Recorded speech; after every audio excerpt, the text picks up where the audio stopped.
Au plus de services publics dans les territoires où ils se font de plus en plus rares. Dans la Nièvre, le maire de Lorme, 1400 habitants, a mis en place un bouclier rural il y a une dizaine d'années déjà. L'hôpital local a été reconstruit, écoles et postes sont toujours là. Un combat quotidien qui se fait avec les nouvelles technologies. C'est le choix de la rédaction d'RMC et un reportage d'Anaïs Bouitcha.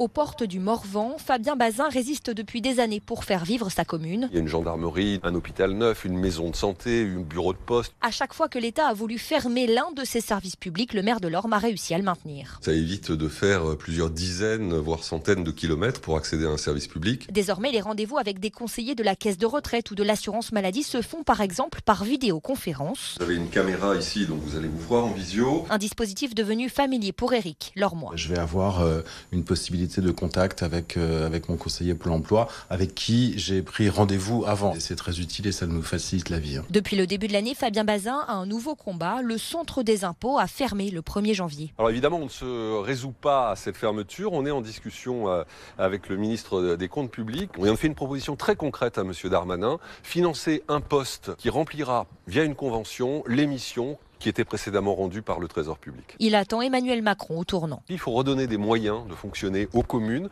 aux communautés de communes comme aux départements. Que le gouvernement donne des assurances, rassure les territoires ruraux sur la fin de la suppression des services publics de proximité. Parfois on se sent un peu seul dans le combat pour la ruralité moderne. L'État est souvent cruellement absent. L'État a tout à y gagner pour Fabien Bazin. D'après une étude de l'IFOP, 4 Français sur 5 rêvent aujourd'hui de vivre à la campagne.